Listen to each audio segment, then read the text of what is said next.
alena bankuduku tolla alfalu kangol bentale molu woin tolla molu alena kilite Gambia oya oya oya oya Gambia oya oya molu oye oya oya oya oya Gambia nolo alena bankuduku tolla alfalu kangol bentale molu woin tolla molu alena kilite Gambia oya oya oya oya Gambia oya oya molu oye oya oya oya oya oya oya Gambia oya oya molu oye oya oya oya oya ay Gambia alina barakatu tolla molu banka balwoy waya alina barakatu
mbadi ngolu mbadi lamoy lalu anin mbadi jiber lalu mobe dawoda kabirin Gambia lembam fo Gambia e bantara ngal mumela be konto ngal tola anal jamundan senungolu misilmeya kontondiro la nemo anin kiso bali kontondiro ko la baadiŋolu nsali bisimilay koten na programme to kaabe fo a kanale arjuma luŋol le la nin talan sey sita kata fo talan kononto natambira minute tan saba Gambia la wato kono yo kabe fo dum atemu programme lati me yalon ko supersonics money transfer wolle bulobe nyin arjuma programme nyin koto barnala hakilo ba kan nyin programme lati me yalon ko kam molle sammana nja wato bela ni ka kacha man sakunda nata kanendiro kembulu koy fanan be lafilale kana puri ni modi e kacha ka ko boy nyoto wo kammala man sakunda la minister mi yalon ko wala be lorin chokinyo lota nin kibaro min kata Ibrahima Sillati alkama kan moy nun janne ni lokul be kono yo lokun tambila amanna no kama be programme to katu ko ay sangole soto mbe duwala wo sabante fureli be fo Allah subhanahu wa ta'ala senemo anen kiso kay yo bi fanan Ibrahima Silla amamma be no nabi programme fanan to katu ko abe banko e bantalale andun satano nin Skype lale bari amunta wato la fato abe ay min fo nyawolam nyinti ko abe talla mitimon la andu wo mitimo be banna wati obita kala jan suto talantan anin fulalti andu suto talantan anin fula obukan tol tarajan wala ya sabu bi ngate sawndi atetinala bari bi ngamin kere bunya ka samanan programme nyin kono kabe fo wala mo Dr. Lamin Bojanti Dr. Bolondin Bojan baring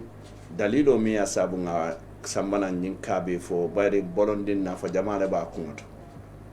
bolondin mu docteur o ti jaral lalo ay do ko ke man sakunda la bunda to min kata jaral bundati sa ya fele aba fansun do ko wala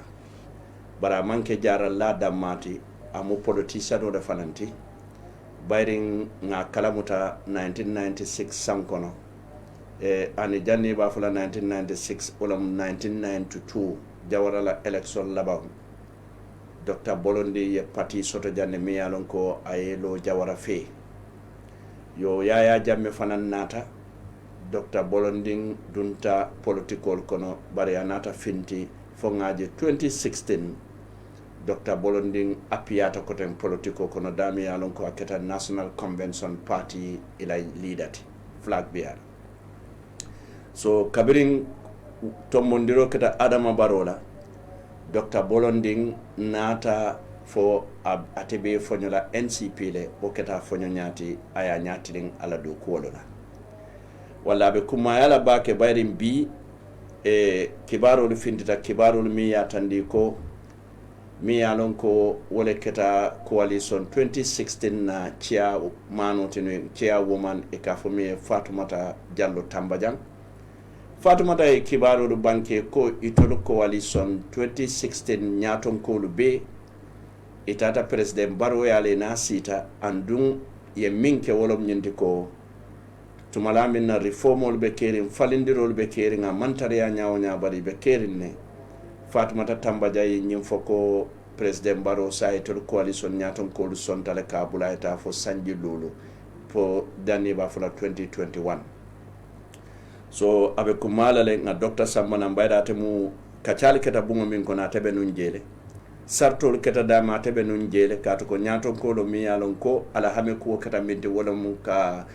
politician ol ke kilinti nyin kamala ise mo jawo mi yalon ka be nun jim banko ka be molu bute la be molu fala be molu bayla be na fengo be sunyala be fengo be pasar la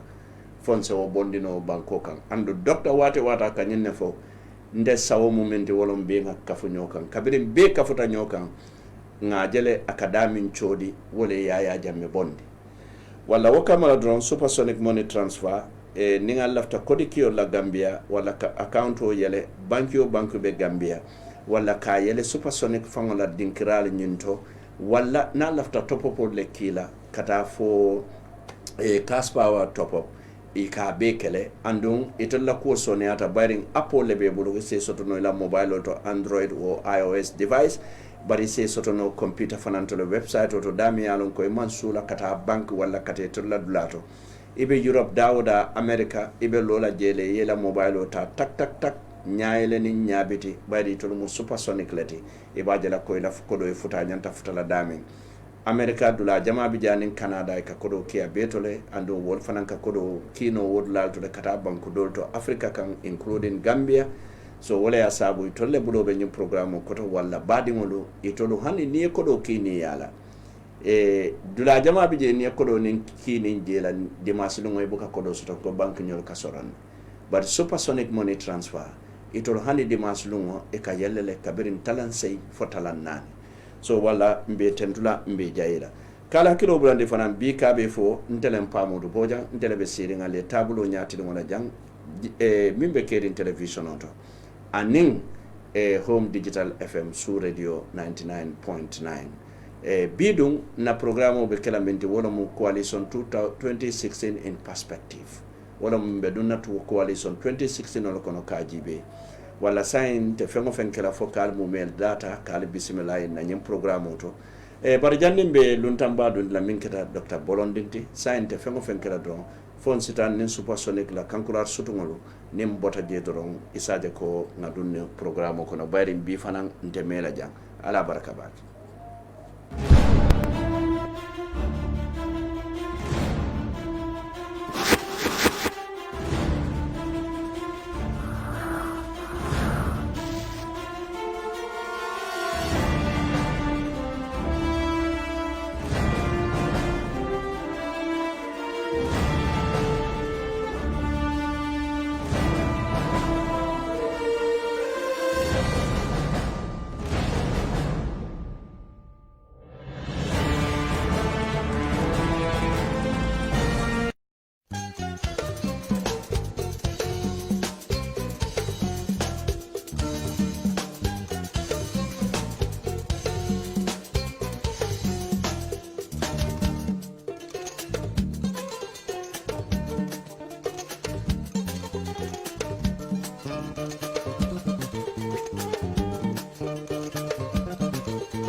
lon ko aɓe studio kono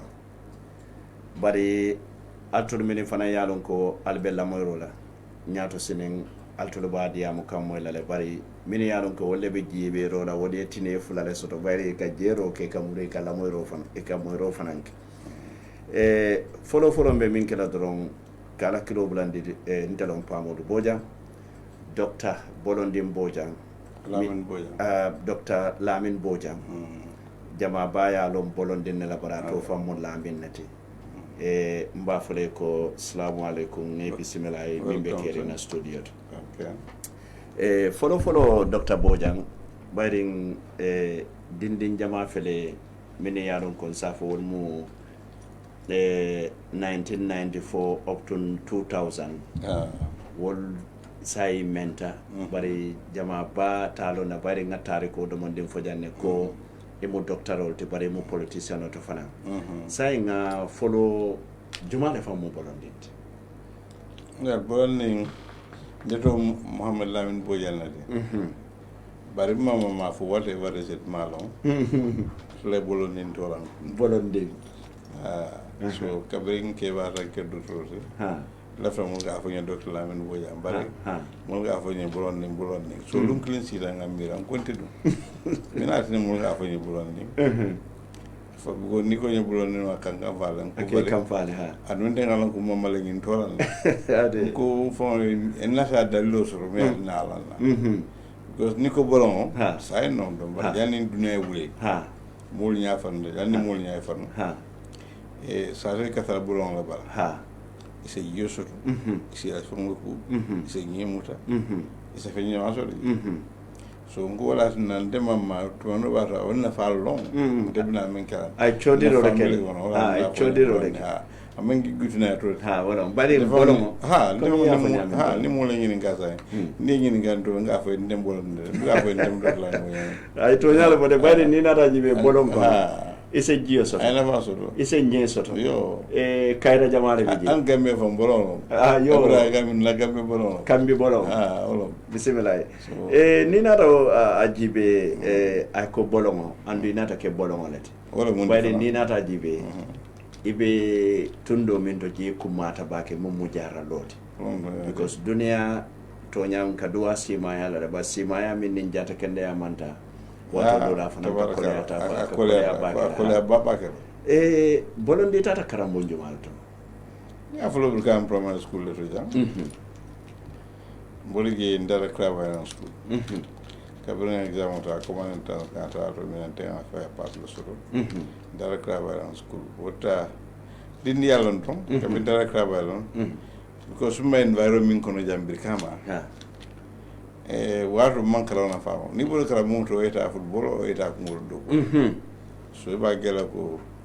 ila ability ta funzula so bantala banyu environment king da ngi dula jibe den fana karam commence okay ndara gi crava form 1 nga fosta ma nga 16 position dawo okay kababa do la nala sobe amuta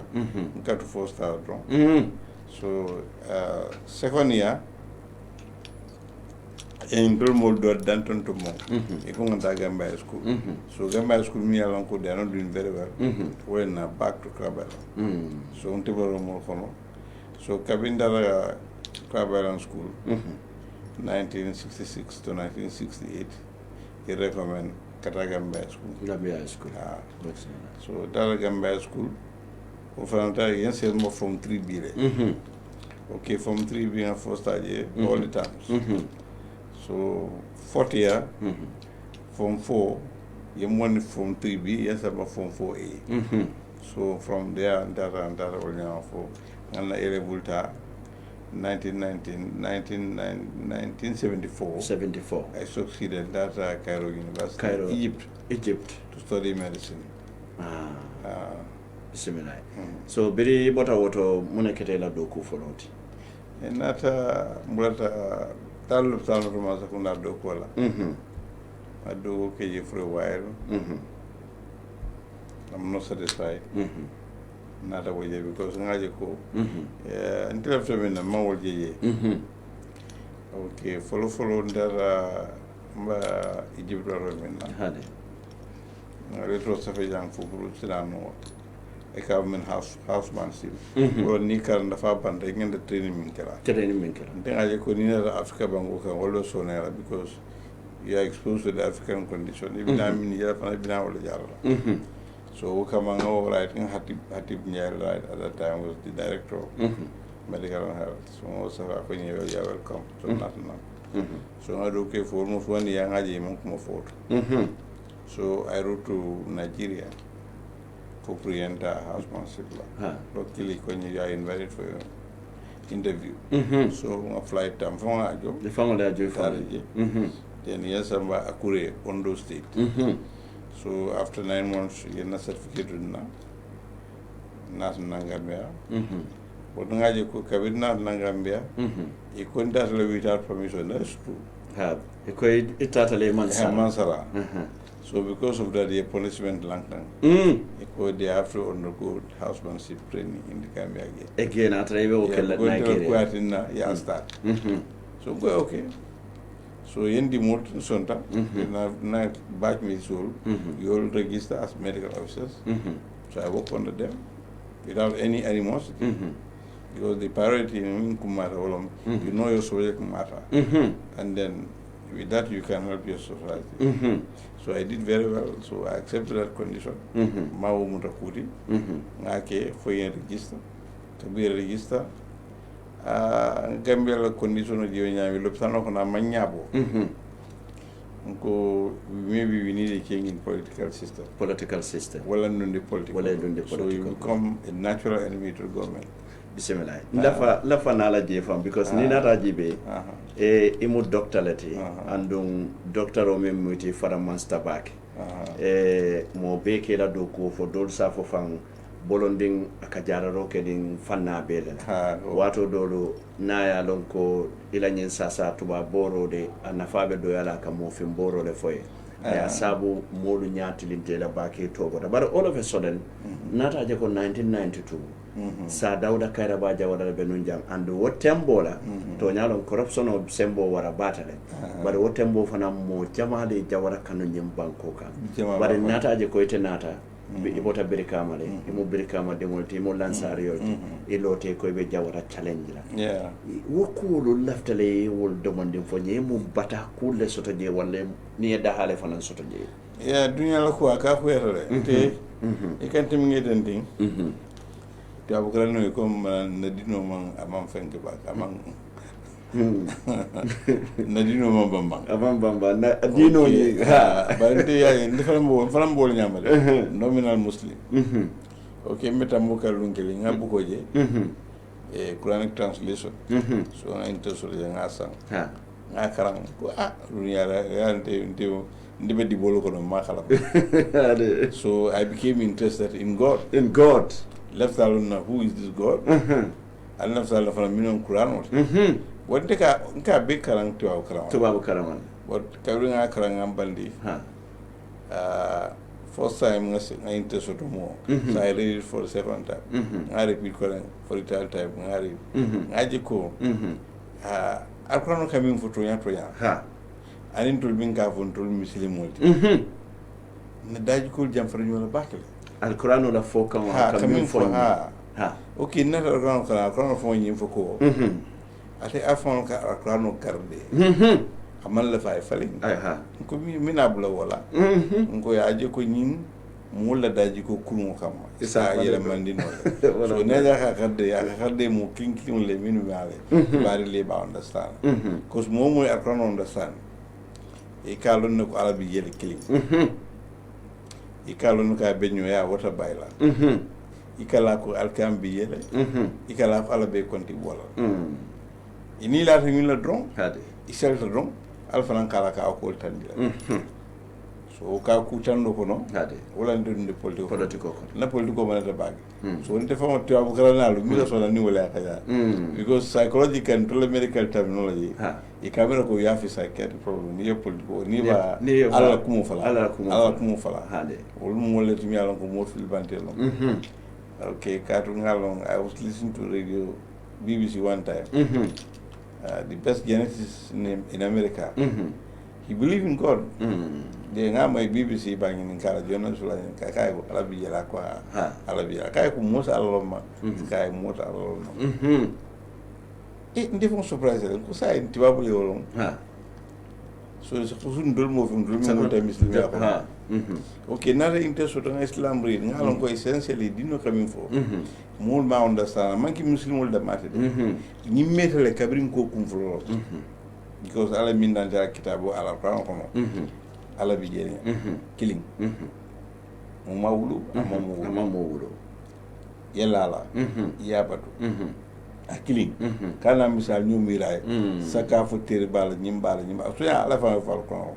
mo mi kenyaata ko kendul bala mo ala terol mo mo lo si ñala la fa falan yalla ko adda mal sutura anu fefon ka batal ko kendo ko kende yage ni ya xono aka ala bala ku yaw ku jawte yage ni ya xono aka bondul harabe dum na bala ningi non okay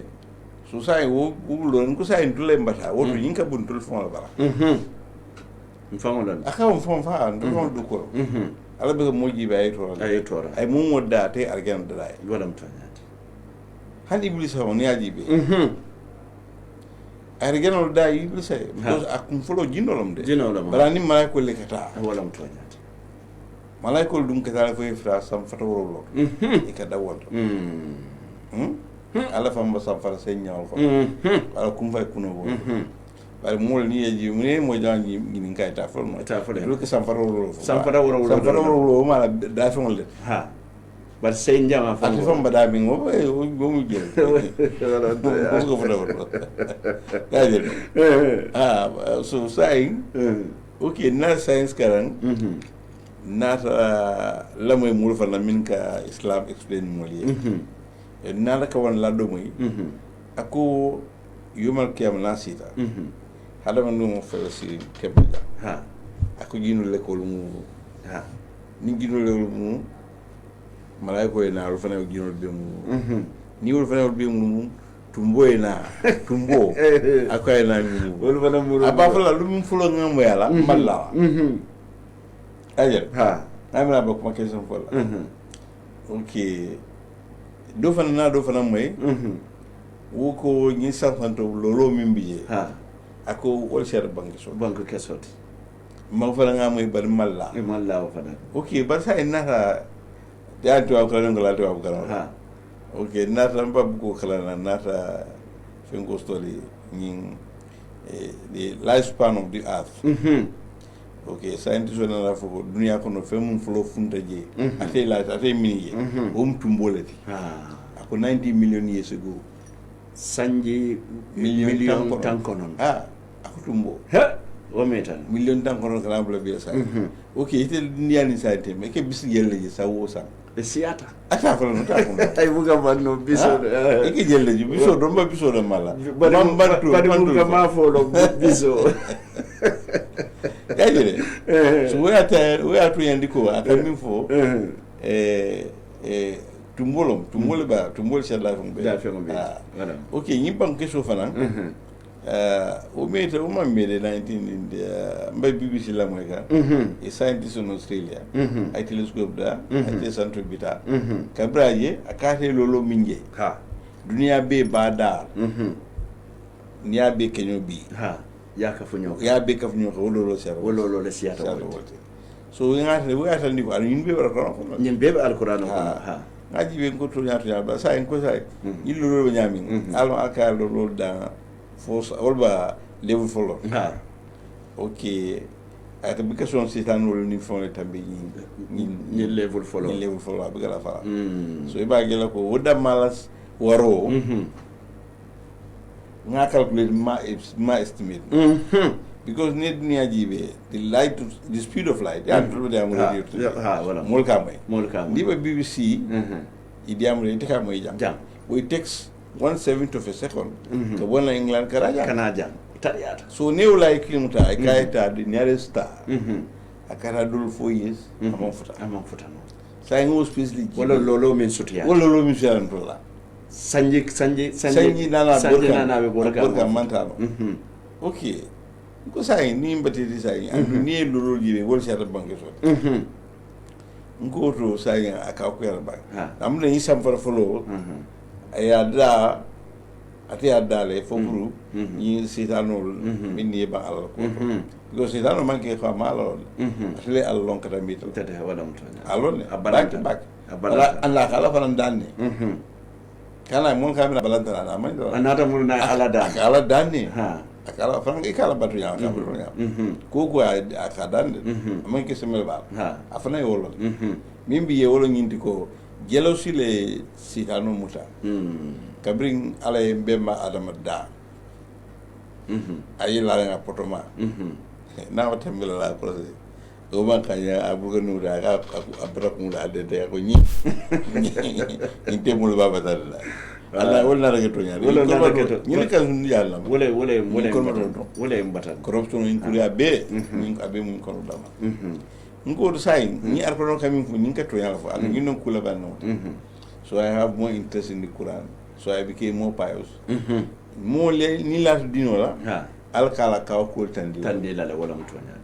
tunna dumo politiko no asunto en ka ko la bande buga politiko ma ko mul ka manya ha bismillah ko buga ndundi to diya man ndundi asuto man ndundi afo man ndundi walla la dumo politiko ko na monta you are not satisfied man kontan num jawara man sakunda but jawara man sakunda man kontan walla bulu fanan dia human being aje halam ko ngami fo system la ko ala ya dale a so fem bela barka bra bemba adama da atamindala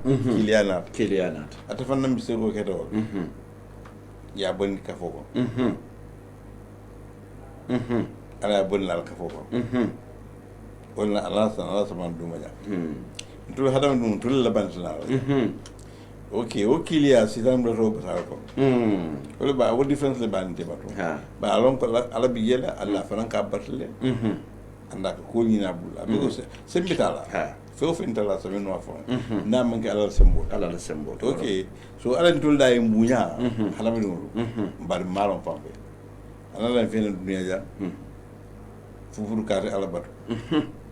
ade miyat na sa manja o ala bato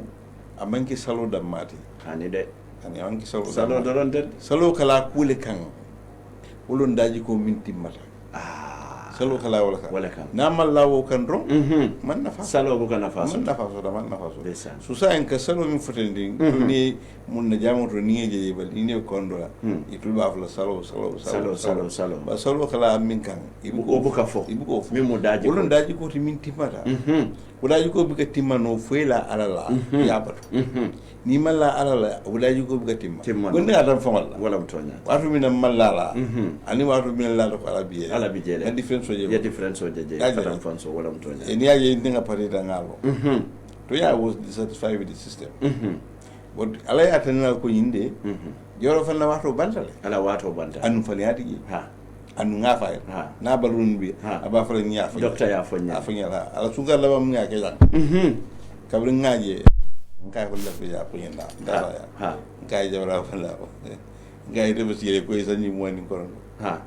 ngoi ta ile wato banda mi ngente le plazo ta ite allo ima suna dia ni ma di ngai su yoro bi na bangota ani bango toro la ba yo fay nga fay kina hala black lan safu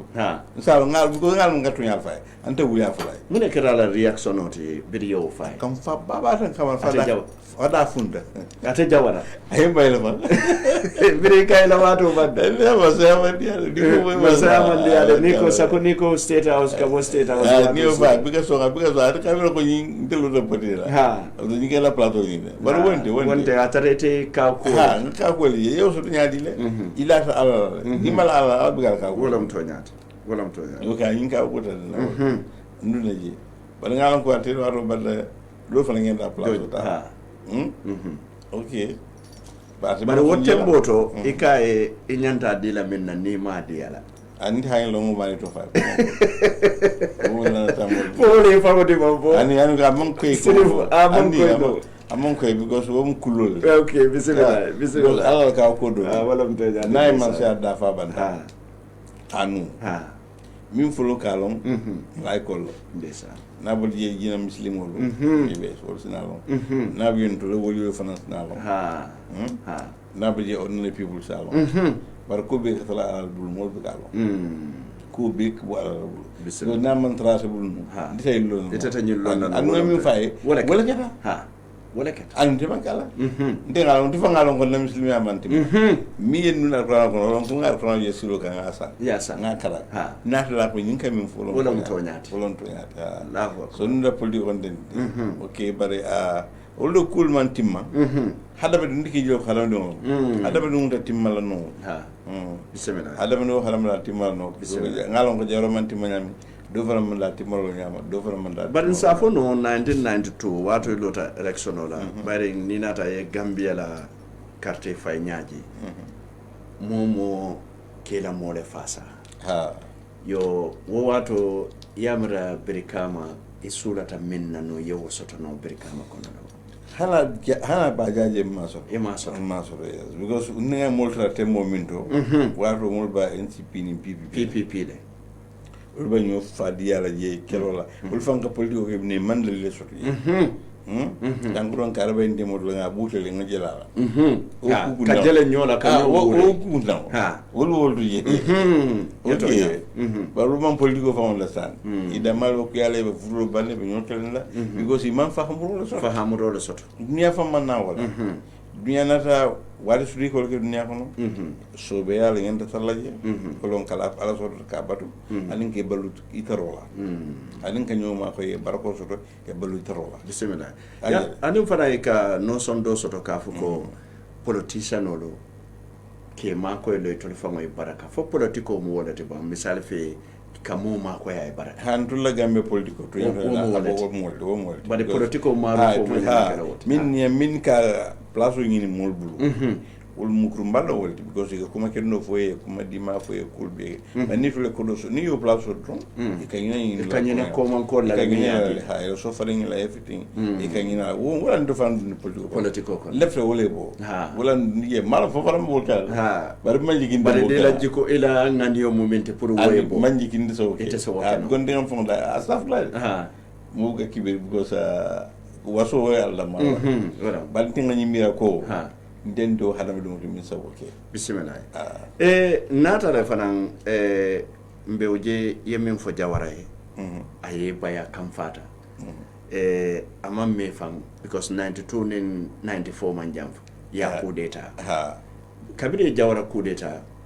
ku folo nata jele ini yaya jamme tatta karakde mbar biringa meta ngaje isabata yaya jamera andu yaya lota kay so militar lul la bari ta fanan ne konye wokodo fambi jele nadiyate ba sende la wato lafa yamira yaya la wonna wato yijji ko soto no ngala la ba ya na wato ngaji ko so to yanto la because ngaminge si boro wala kita tenga mera ko mo kendo le na okay. But Kabinteni ya benta the first day we meet in the State House. Olu mandiade. Kori bala system o bala bari president bala ko bira bulo dia la system o bala dale. Because they kami mira, la de kami mira jam far nyola. They am be follow on democratic principles. But I know no to je ko to mantara woto. Etel mantara democracy. Bala flinka banko falling. Okay, falando ko remini de ma won la star. Dara la ma lan ko ko yalla ñoo fon son kala. Mo e condition ko la batal def la batal. Ndeysaan. E nakay robe damul. Ndefa nga rombi da president baran ko wal dara president wala man ta president wala. Bari ñanda min fola yo faay. Ñanda to nya fola. Ndeysaan. Anu mo faala dem ande so la ma la bi de tale. Cameraman o min biete nding o a jajjar la mala fi ko fon jol da bulle ala camera jolo da jol la ba ko doji so mo be dering so mo klim bi we hakilo so bota ra Edward Singale ko mana Edward na la ko ga akoy way to nya so Edward na ko ni sani yes ala la ko fon ngam ya taba ako ya bulola ako ya bulola ka ko ite kami foi malo ka kami foi malo ka ko ite msuri bala kambo ko ndem sibira aduli mi batul kambo ko do hakita woto ndika mi vale won simple process of democracy dan ko ngol li bango so ite ba wala nyimbulo ngade bare ya te ya lo ndema ya lo ate bitama ya lo no kan defend ba ndema lo okay bar kabrin kan jakata bake ya fo ngamra jakata la ko ni abul na siranka ako ni mbare ngay na ko yalla mi mbanga ya hani malum ako ndulla tan banko la fa banko da ngi def lan trabol la fa banko da la fa nga ko ñola banko bonni dingo ko no kali son ko banko dingo ko wala parti da ako ni woto sani awulta bulod dam fana wulta jannate futam fana wulta bulod nga abul atara sim sita so ko bandin yenna fama be sen na banta ko nyeni waru silam tay na mo do fen fa joenta e fana ndata si lo ka ha mbakam binyo ka abdiam ka bari adiamo man dianya o fara nga second objection ruis kay ko e nyatu nga mandia nyatu nga ko la batale hade nga intimity il explique sur be yande kare ko dia di le kare ka diami kumfe defee man ko rek video fa ka da kasti so into wondi am la ko to wondi am la ko so na kabi dara nga ko te fa ndifa ka ba kanyala because mol Kenya mol suru ba bawo kulor do ya bi ka fo no ba butum te ala ya ma ko ba mol kafta fi alo ka fo ko no je so boylano ala de maro wala mtonya manga fo na katol mol barka bela ro kate fay folo la fulanya ka bu akadikle kabira bodo folo la fulanya do aka ala so so folo akanyeta woto ba mol so do baba kala bari nata moy fanan ko one time il afta kete donde pour combo central yake député so nata moy koten ko il afta modo fana lo mimbe brikama jam nata je ko eko saye abdou badji sambanane malo ko ke fayde ne fana député ya hamo biye kato ngalon ko député se ku jamale falidno ala tundoto foyi hamo tata non député ya to le wato mina yaya jamme bijeno ala carte fay folo député carte fay folo député falndro jangame jang asokolere ndilo fo presidential candidate ni ma so do yefanya bari te lo la ni lo kete député ti because you have to pay allegiance to your party si wole min decided you have to fana be wole kala so wole kala so ni mo ke don ita kuno la je so mal left side because you can thinking gradually you come to know the process first then later on maybe you get a head of state you can know about meaningful change but ni hande be falando kala atawaro no bag as a parliamentarian or as a minister go si mo la koto anu imam wo semu montre blue be la fa ngam ay ke wonyama okay amere correction king fly jam fala o ko do ya min manke 55000 manke 55000 okay that's sorry for that ni awoji ni awoji atente bonle onde ko do mi soro karo asi ko siata le na insurance so ni comme not less than $150,000 every month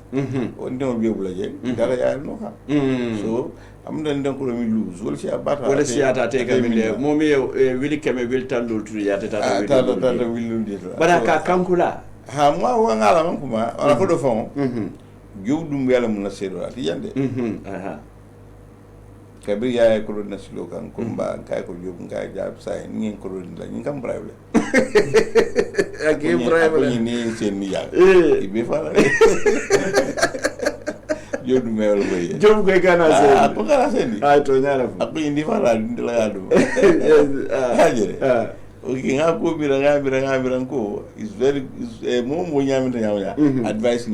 ni la fi get advice hakile kile man ka ga ele in ko to ya mbato nga ko do bay ma so na dila ma murni ya ka balla fa lel no okay 5000 da malum aman si an tenga min sacrifice ate o si abata wot wala mto I think almost 2 months at young for ka den campaign abdou fanan o fanana na akala franga makoy defo na campaign ka te ma abdou baji makoy okay but the men la be that is very funny behavior ate abdou baji kilimo lu ngalum klinge o man wa sulukan nga silo bula ni tara nyamo ko ni wala ala fe namudo tampon la fe tampon ka serenka je baji kala metu je mune ke danu ko I can't understand I can't understand fo silo bula e dunda nyamo fo ngal namudo fon sumba afengela ba jande ni ma ke do ben takla ate pa jiro wonde be ite be moton de gonon de sa ite be muro ni ko kinyo ko fo kula nene dundal tema hani feng konante yato ma ngi so to ngaji ben ko yinde am faran ko ni alma so alma kiru tele nate wonam to no da madu wonam to mo diala hadi bismillah nata je ide yaya mammede because nyin ko be kata andon min kuma da wolom nyinte da kafo yaya kan amanke ko fenni itata fenni no laje walla itata de kate kumandin jelola ya ka sembentu ya bari ya tonya faale fo laba ngal be ka tara dulato bari ite min fo yaya wo wato la modo te sotala mimbe o fo moto hanyi la fo la bari yo fo le so waya tandi ko ite simfal minta kata APRC wo mu simfa beto de bari biri nata je ko e bukata ko inata design because na kilo ba ka yentara non independent ni interview soto long time wolo ne nyem 5000 ko raise wolo ne fana ya tandi ko idabota ya jamena ko to bi idabota la ko to soma yes ko ngam fo ku ka dalilo ka katara ko ngam fo ko ila ala so wi so man ke tudun to ila yalon ni yala jibe jaba ka sare ka sare fo pour ay kan so ayel okay jama ka sare ka sare fo pour akane bula jahannam mo kon silo ke bula okay banteni ate mun te ka ala batu binka feo fenteni ate man ten ala kanule ya kanule wala mtu anyata because the medical doctor medical science le kala ni baro danya jibe feo fe so kene tay imajo bure kodola o jata ka tambato fon la ni abatu sa fa kilo be ni tanyanta balo 24 hours ni 20 hours be ka batot iman ku kay hansa wala mtu so because of the thing ala kan ngal ni inte mamanke ko ngal na min kay mol malom ban ten ala wala mtu anyata ay nyaki informer ka dunia je canto wol dal no wala mtu anyata o dron kay ibalo ko Allah ni nyami wota fala no ila giso yibe the heartbeats 72 times every minute ite ko sanjel baru wasi sta fo sanjel ke mo baru yimba kan no abe Europe blay beta bina ite ma o dibe ayen famu yimbe kere wona rigin kamina salwatu dulu kilo kimantam han min dulu wala mtu anyata ayen o do ite kalle wala mtu anyata o de fana ngenda kalle wala mtu anyata ayen ya tonya yanda kalle Allah fo ni sa no ngento bi kala bismillah etata ni mi la yeni o sur ala to ala franka ko do tandi le min kan lan kullo to ye wala fo de ko ni ata wali nga fanan ke walen wala ya so ba gela yala kullo jama biye yanni bla ko no ala la makoro to ndi kajale wala mtonya yaji bika man ko le bika mo understand do ni mo sita ngenda la man ko jibe la bari ñun bi mba ko no tending abega fo yele a foti ndi nga fu jami to ma ko nyala ma ko ka fo bina jang mbatula alif lam mim wala African Liberation Movement alif lam mim dhalika alkitab la rayba fi hudal lil muttaqin ko ñi alif lam mim lo ñin no nal ya muta mbadi man so mbadi man ko ñimba kala kayro di dunya lakra ban la ñi fay al man tro so dunya lakra ala de maro ndesa bari yamal fulumut jami mo fari ñami mba fo kan iko nyimutun ko iko wati juma lay ka wando dal iko hay kamu la nyawato ko imam yon ko man la fo nyen kay mbar no mi kala ko ko fale bar bi mba fale ha ngay ni mal la finna man kay min foye ha fo nyimmal la fila ha barka fo mbang jami mo tala ka wuliya fo ye politique fo kay man ken daji ko wala mutonya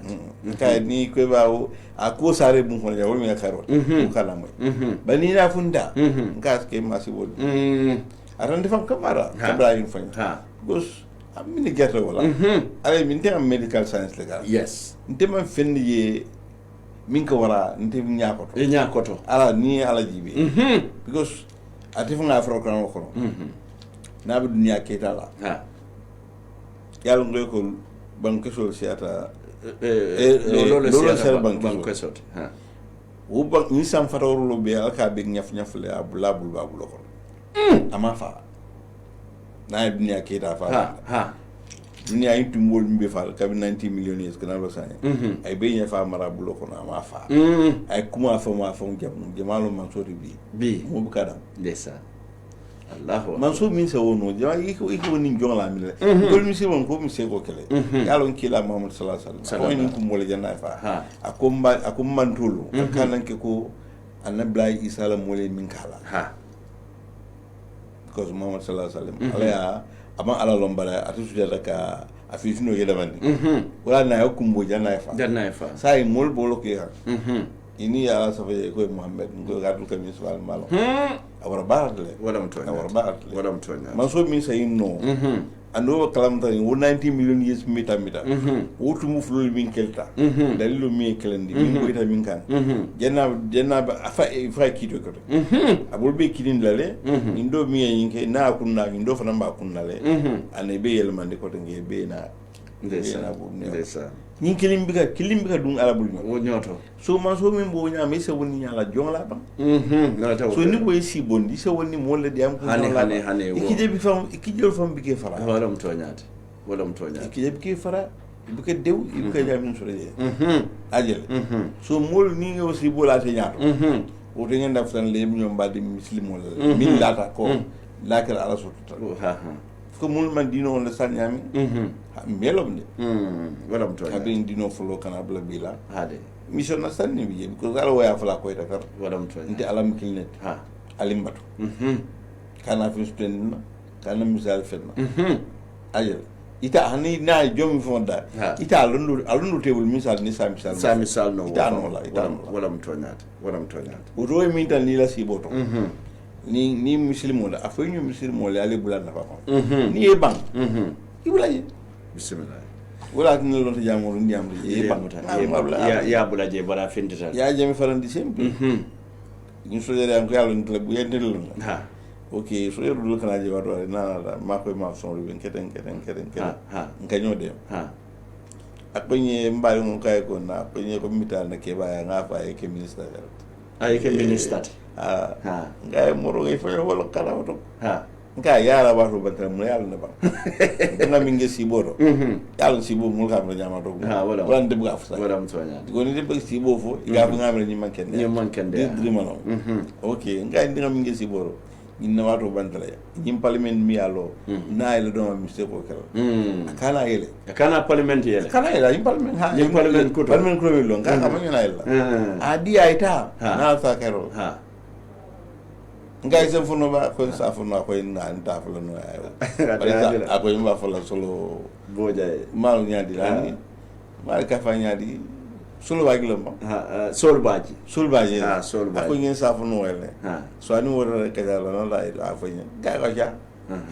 so akar da kan la fa ya ngam bla fa nyeko ya soron kar sawa bira yo fa ya balla da ko ko mi ga kan da no ko la kar sawa mo kana ma be so nyino ka ba bo do nda be su ga ka akile ba mo po fa ga ko ga ba da sai mo ngara wala sai so ba yelo ko ku kana dom kan aka tan la man ke fa woroti wala mtonya ite ba nyami ite fa nan bol ali nda man kan bar mo be yin suru ala bulle ha bo mu jon kendo don be ka si bo kendo so ba si bo kendo e man mol man ibukafo ikidele bare nyante de la ni alon ko man na man kas bandi yalan ko kasulo ni dia fe afoko ngena fala bi ko anata wala kam anata kula kam inki la sallallahu alaihi wasallam alayin be kana kan din abi ka mangi sibota ba waye mu kana kan gis ne ara to dream an dream manyo damba yo bari atlega senya dream ti go sansa mo fana ka sibota ni a foye ite fam ka ina wala ite ngena no wala to jaajal so ngin kullo le wiye bismillah nata kabiri wo wato bela ye dabonde politiko to mo buka bolonde moy mbije doron 2016 iko NCP e bolonde na tombo e wala kala nyato koti wona ta nyaadi yes because in the mantra no NCP but say kete la nyato ngol nyam okay fulo mi alon ka duwata le because ndar na mo da black and white from a radio station mai garba diamora akona kanyata nata kanyata furia musala bisiara jamme ha afon ngama ya ba akona kanyata furia mutana bisiara wala be ke jama falat so kabin mo mun ku yundum fa ni makena la ba fama ta kendare karwite mul mingi de sindi ha ka ko ina wala fa mbale ke do fa ya tay jama ite bi jama maro yola la mama sia an fulanya fara nate woke mul bari venkla flol mi ngay be fa ani ay man ngol mi fana be fa wol fa na mul bi nat fana joral be fa la ndesan andu wosina ke anu joral man sia joral de bayin kasa mas kundu la ma ani senegal ja ota ja ni mu joral fa jawti ana ama fa jawti woro ni kay fa malon fo fe mole mi te kamalta ilata ala ingenta katala ni boyeta data IC ngol binda party register iko you have to pay 1 million ila o party kilo ila for PDP iko 1 million dollars 1 million so nyati so na duamta so mbo dua ko mba ko NCP na ya fay ngo alta jibe ko wala dara bay ndefam ko dan ka ba funya bare ko ka alta jibe ko imuru ran ko rek ngo o ga be dara nga ko jibe ngo en sonda okay nata mo fanan so don kamal minna awolon ko dembo ay natna o dobi ka fa ke ba umbarni do fanan natna ka piñe ga bi data nganta ngaken bada asante alon ko nyinna wato sisalde fayta ya ta nasibol sembi ka mo bon alal ka mo bon bada ka bon len to jon le bi ka lon wala mo toñat ko nga fay na ake fa banda min suya la wala ma ko la solon la na bu je mebi ino na bu je to hada no so abati asante alon ka bitala so kawi dol na do fan jonde kan so ni NCP dara bada ngeen na mul ma nyaaji me nyamin amang kontan okay ya nyaton ka aduna bari fenne mankata je de muna woti kulloti wala la kabringa parti fay no iko inde bota je ko inde bota nyaton karo foi ke on the mind no ani ya bi ga kullubi bo bari fa ngalo ngom may tewo mi do jang ni manke na blati iko ko ngalo le ngalo ko jamma ken blati ko kabringa fay don ngalo do save ngom bota NCP nyaton kala manke coalition NCP because coalition ala in gamme tangande ay mo ken kilin na jangolo alifa salla ani doy bawo itolle otelo jo ko akadami kayda ba itolle je jo doy la jode mangi parti de mo da mala jode so adama man hotelo jode nante ma kalam okay doy lo nda doy la kalam so yoda may wada mala sanmo so ni tar yemi wala ni ngo bel ko be faral ko alka jiyoda malo ke jiyoda mali je nalu mi dal bu galda kondo ko fudu ali sama kala ji compliqué ni ay do okay ba nga ja katale because ate multi mi alon ko mul ma understand okay anim faran gamen man in level of intelligence among wara back you can't blame them because momo thank God is item minti ibal tentle mo wala malti if you are born very brilliant you thank God if you are average you thank God if you are mediocre below average that's not good you have to thank God some are complete idiots okay into la Gambian society mediocrity and downward social bankoka what I'm trying at more man aware man coding and ni ku ba fle kontelo diamu jamoto a jawe ba sinna what I'm trying at jawe ni aji be jawa do fram bi jamul ala masalo do ba fla bidat do ba fla amam bita but common sense tells you mune mitati you don't prophet because nyaji bete ibabi jere fabi in theory imam mo nyon tamla wala because wala kata kete bonna dunya on alta ko bal nyaji be alay mine fo alu ba ko ibud alam ni muslimoti ila ko ala sutula amanke ko arab kam fo lalde Christian wo momolo yahudul be inganta al nako ni ngante ni ba duwa kala ale ko braye tanko di Allah al falla iba flo prophet la because ite bita janna ma khalna woni tankan mo me tankan dimba ko dumala mo na ite banne soto mi ora ko mata ha de so kamma wajibolo mo be ka sali amanke ka salile ka duwa ke ala ya ka duwa ke ala ya ayin kila so nemola ni kairo la o mo jaw mo ke jaw ha wonta amanke ko ka salle ka sujuda ni ko ala nan kila malaikul ka salle ala amanke saloti kunul ka salle na woni no ha duwa sayele duwalem ay nemu kayele ku be kay ka kide nyami ay da nyani fembe ke ar geno fan da ala ndije a will power dila wo will power wol ki sambar gena wol gal neer gena silota will power ki on ki samba jahannama so that's your own fault mo dal jahannama you have your self to blame because they attended will power di ya dila will power dila because will power fan kala very alina ndingam fam mamar ngol tare ni masiri nakki ni ko na parantiro nyaabe jere ke ñoo tunni dini sanji fla masi ngaja ke ñu flu mbaji be kante apa sunu la sa ay banko bi ak yedom akala ka do male ka dom kabra bi din alo ka bu kuyala ka kabra bi ngaja nya kana kana dem fo be mulji be fo mu banya fo ma jere fo mu ta jere ngaja ke ñu bi din da asuna la ngayte hey a fay far alongo awu man be ya burbaay ko and wo two years li o ya longo mbani min ka man jaw man bete ya so therefore ale mul ay fenn di mola min ka mul ya mare ina ka wulu so ko wala so ikana ku jaw no ikana keno so you have nobody to blame except yourself yatonya doctor ngalon ko ibe coalition o kono le malon fo memorandum al nyaton ko agrita minna dolu ko agreement o ketale wono mo al kamben kangole sota al sonta minna dolu ko a signé tale dolu ko a man signé bari mu la falo na fo nyin kamben kango fango soto tale in the first place janabi na signé ni signé bari in the first place assign tale first place afa ngende fa la signé afla first one will be assigned, second one, because first one didn't mean Calamda, think he must say at Randy, Ahmad Baf, and Candy, Mama Candy, I do Masai. Didn't mean Calamda, you mean Calamut, to be a miss and bad Masai, Mama Candy and Malo,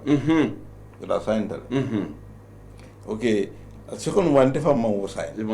because ngami mo le ko ya fa ngeen ta say la sign ya fa na ngo yu nyama da say ya fa ngeen fo ako abita sign na state house le ya don to wala mi nda pate ni nda pate ko le ni no nyang ni ko yino la nyang mo bu ngoro asaban kan da ko la nyang ko ana mata maka ala jiko buga ba ko ndo tayi na kana sai sidable dila loro wonde mo masai wonde mo tawoto nyama wala ni ko da ne fo na ye fo ni wala kay wala masai ajere so ni Khalifa Jibe he played a very significant role. Khalifa Sall Fatuma Tambajang came much latter part of the game te labantana le atra ko be dogu dafa banda ko be dogu dafa banda Khalifa le ko be dogu nti to honest with me nti manke politician but then I do listen. Yes, that's okay. I do listen, I listen to the man carefully. Ngalo ko yinka min for is all 100% sensible. So well na, I join him. Yeah. So but I tell him need factor. At most for a telephone architect. I tell him architect, yes. But saying actually me yalon kali bebe nta ubongo na ale yalon ko bankola constitution ko sanje lolu. But ale be na d'accord ni na ko sanje saba. Mone wono. Yeah. Nyama more can you for the constitution. What is a constitution? Okay, nindo benta yang ko ngita benakino tabi. Ngita nyankala tabi. Benakino le mun na constitution o nyankala ke na constitution. Hadi. Ndo le kasi na constitution. Na constitution bukan mo sa fede. Mo le ka sabe. Ko la fa indo. So they have ndo kumpoya ta constitution. Hadi. Amam power soto. Ndo kumata wadi. On ni tol be fa le buko la nyaw buko be min buko te na fata ta so yel tala police tala fin tala yaji min ka enforce wolle kumata o kayit bi document mul man jela on start so ni banko mol ko khalifa ya so gesnya ni man bennu ma kilimti ntaya bol na ntaya bol wala mtonya wo molle kumata kayit ke son blaring constitution fo ko ni abono la constitution kayit do blaring nyana fo na la ko hani ke nyanta ya bol la fo ko sun la ya bol ko mo la bol hani constitution ya bonde ya constitution ma bol constitution kayit do blaring nyana mo tade kate fa ya ni na sita so na ko de lilu babulu ni nan tijila muso of tano but in principle, ni agree to something na mo ya sign. At the end of the day, ni ma wato sita. Again resign. Na ma resign. Again ta kuru kala kata ni mo la ko de. Ni ne mu dalilo ti mi na ma resign. So ma la flalia another extra 2 years dinner. I have no objection to that. Okay, because but kafu don ni wato sita kafu adiata mo ya akuyata mo banko marala. Ntema wo support. Waya sa mbato nga lamo ya la nyinna binding agreement on nyin ketale wo agreement o wala mo 3 years te andong baro famula yayo anin coalition partners will be lota banta ba do e ka fole ko mbe sanji sabada malaka bar sayin anata meeting on minke birkama jang mi yalon ko amamme ba ke ngalla moy wala ngaji bi ale mandate men dinna mandate bi ngeen ko jox constitutional mandate la wodi constitutional mandate luwale o sembo dinna mo ko jox dole bobu mbetal la jende fa 2021 ne kam be 2021 adiyata me kumbuga mbejam fa 2021 amandiya me kumuna hari mbejam fa 2021 mbal tentula mbal jeyla wassalam docteur mo yenye moyle nga moy la ko tama fer ala ñi mystique bala ñing alman atele mandate atele sitale o mandate dada bari mandate min dada ta mole carte fay wala kan bar sa kale sanjulu le diala ani momo diala de nga mi no sanji sabolo ye sanji sabolo agenta min kala ngalon ko finyam lo ke mi alon ko is in process amamba flow TRRC ba kan pare Jani commission funan fa parler da am pare malo ma constitutional review ka am pare na will koma ako in the left alien na mandate extend then I basis total sign but now ma wofo adiata le ako embassy la wo manke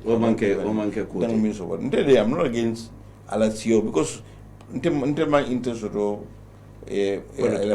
political process la famina wala min de kabinga ya moy ka fa ba mul falal ngay na man falam nan te bon la ba nga bonni ala man ta be nga bonni ndil la fa wala bar ngindo ndaje baro ronta wala mo ngena fala you should appeal to the people bari bu coalition member lete so coalition member ninko resign the NCP bari ma resign coalition mo man jela on la sa but ni tata president baro ya ko coalition on la nyaton ko tata ma lon fo ifana tata inen ma invite la fam amunda berite nyin ko tabite ne mbala ko mo baro na ndira ko la to fo sinya saba ila korda ko kana je gato min man mato mo wato nyindirobe keden telephone benna tema nara de mobile force ya sinya sabo serat nkatanga midinkeje telephone benteba baraka bin kanye baro kanyera han ka fa baraka docteur boja na baraka han ke kol fa mak ate make de mobile force mak ite ngoy wala ngud ndeman na place na ndemo ndida ta mina to honest with you akila nya because kudo mi kay ovo mbalo tano min lo kanya abdu fengen ko man la tondi le lamin sale ha ako na korda ngambulo fatala ita di MJ ka fami MJ Mariama Diallo ko gida di wo gida ke beauty salon ngai to di weekend le ma ko man lamin sane governor warab governor yalla akaba kenda na ko nyen ni man saka sudo farle kunte moto aba farla diele ngai le man saw nyaati ako yaya ngai abara ngai ndila man sam alal wala mto yaati ndeysaan abdu ni la defal allo ba fay ko ndila ko da atata ni also be nga fay so ndira couvre so ye ndibe no ko la fay ruka ngo so o kete mu attentu mati ya anga mul kan damo fal sa fula so ndika min ko dañ demanta ba no kam place wala mto nyaate ma mto ite because nga wala fana la fe ni kala je fa wala ni nata jibe ni nyaton ko min be lote be minister ya sota ando ngalo ni man resign ni finance minister ya sota andi yo wolon ni bare wonya e resign ta so waya tandi ko ite man tara place nyin nanyen dola yes ni do hande NCP so that NCP ko min ba no sabola ha wala finance siyasa ya sa chance de sa keno fen côté ila NCP leadership nyo sabola kato hani bi nyo sabobe wala ban bi nyo sabobe ya wonde wala realize ya boyna ay so man fi way ko jele so ngaji ko wala ndi bot ye bi well before way happen ngala ba kelale andi sa no le no yetuji ngatu ye ha so wala ngunda wasola mo ha ngam tele mala sala tele nyanda wasala so nyanda wasala bismillah te aje go bina kelale so mbota ye at the right time bismillah tungo to yes ay ba nata je fana nyin 3 years jotna molo woleta bayring president Barrow jama kabiri nyin ko lo datata ni ya nyinen ka journalist o ya nyinen ka no ibe jila le 3 years akabe jila la tem business la ta bitala business ona te manke politician on bara meta ako sign atuta coalition ona mon level birenga meta ako sa atuta Gambian ko level yo sign atumala mena atuta Gambian ko level Gambian ko fana modol sotota meni fanka fu nyoma ikoy ka fo etele 3 years sita sanje sabo sita ka hakilo bulande so wol kono nata je sojarol findita television to kunu sojarol nem policeol ning NIL bar sojarol do bije mi adon katalom ami commandate Mamad Cham woy nyinne foko abe jarle ko belela bare momo ya lon koy findita December 1st iko nata demonstration la minning constitution o montañola itol be mari cross lale docteur yamira kunu silandiri nyamin benka yamira mantra murun kan nan saenda abadi te ko ibe nyinne recommend la non baro ni moli dialogue na kacha bari mbiri baro be nyinne ndirola ani molu kacha akanete yale akata do yale akata do la do so sai ninga tata fasita ngamira tol mini yalon kali yakeje hani biya wosingo minta non kanalia bari sai president wala hana mannalia bara sali invite no le analyse anale kacha aya fale mune mala daliloti pour nyinka mala la tamye external min fo mole andi kuma kelin fo janje kumata constitution o buka fanda dan tolle kam fango dada bi nin ko na constitution ko sanje lolo bari se murun no na ne ko da ngafo sai banko be bendale na constitution ko sanje saba o tota molle bula monta molo agrita min na dro walam sai ite amira ide yenyin bata yenyin lamin beke coalition o kan ke la do ko tuje kana kala NCP kan ke da bula kacal to tanin nale be kering I hame ko kedere ba pour Gambia la tanyato yes, well is left to you. It depends on your perspective. At what angle? Misali fe okay. Ali 3 years left for more. Ali 3 years left for more. You understand back. You understand very well. Okay. But only 1 point. Very clear. Well, constitutional. Baro banko nyina nato minna mina manta ko ngilo understand so ni banka amanta bukota aka enke banke mansati birabe amanta bukota aka enke aka mansati fo buko wala bukota dankula mina la mula lampari wala mule kumata de afa ka fon constitution lambak wo ndefe atata fono bando ta fono itata fono an buko hakilo fono ni ala fono yi ani ala jibe a hadar no da nyami kumula kumaya kama inya fele je ko di nu fele je da fele je tulo fele je ay kusunyo keje ay kunla skindira kulenda tikende ha yes ayede ni na kulo falan keje mi around ite nyingi be nyum bal subol bala kulo keje mi muta wo kondo fana fenne keje mi alon ka tofta bakle don dem doctor mo ko perle ka abon c'est very tough fiber abina ba man na fen ko ti babaro fam baba mama la mi ko mumuru kulo mumuru kondo wo tof batal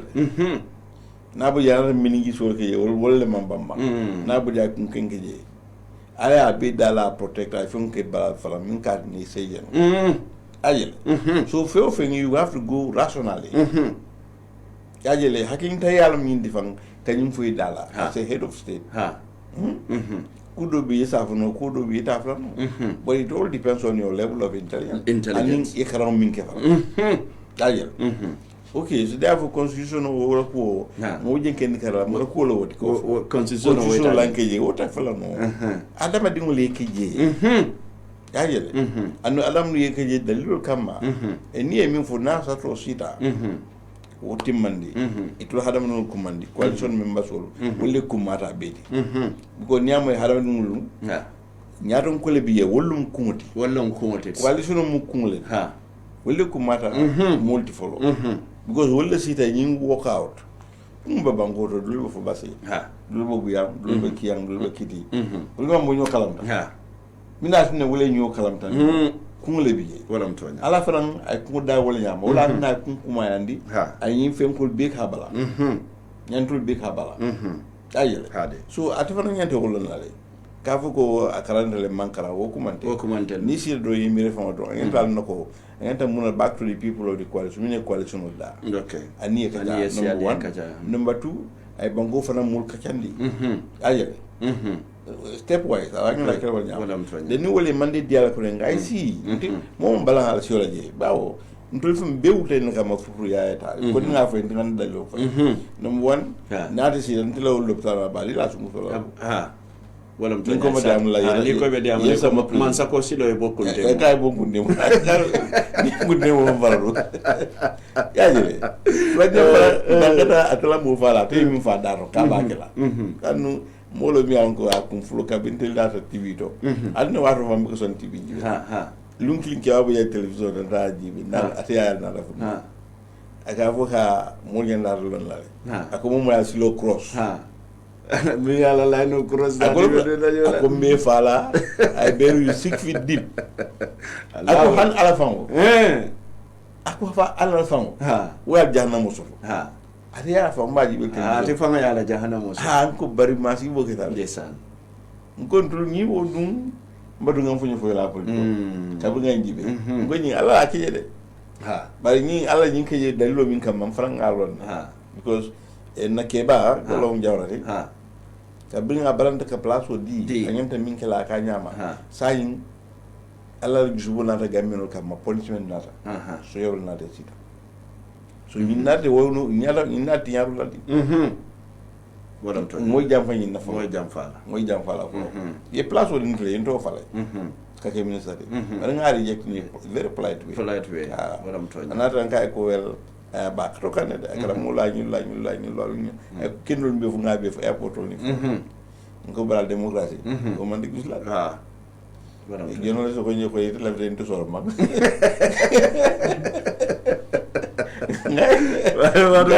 ni ne demul wala to ko isa ko ruge gala ko yalla te mo buya ba ga ako ni nata yela ko to ye pare ngi nga fa ñu ko ken do fa ñu jaay lu fa ya ke te ya ka pres ka ko yo kay te ballo tay la teta fa entena son ka folo ke ala nan ko di sim di nga fa ay ñu ka fa ñu bay fa ay ñu ala bagaso ala ko la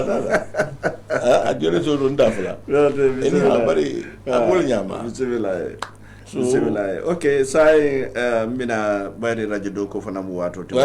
wato fela be bankan sai lafte nyin kala minna bari ku jamale be je nyanta min lo kacala bari wato la kenya time uti andu so fana koda lafte nyin kala bi nim bi misal fe nyin ko min be be kering bari bi fem man tambi sanje saba sanje lulu sonko min be kering bari December ta bayla andu mobe ba fokanne sojarol fede fintita policeol fintita NIA fintita ibe molu maslandela nimbi ite as a member of the coalition alay opportunity di de name President Barrow sita alla kachata ta fabe jila fata jila ita ba ya marda monela ay coalition member sol kumandani kacha ani kacha ay referendum ke banko kan wala sa mande dino wala constitution mi ka fo ha wo ko mo mi yalan ko manke mantra mo kondo kon ko yalan constitution loi ko mata ha loi ko mata par loi ka mata mo lella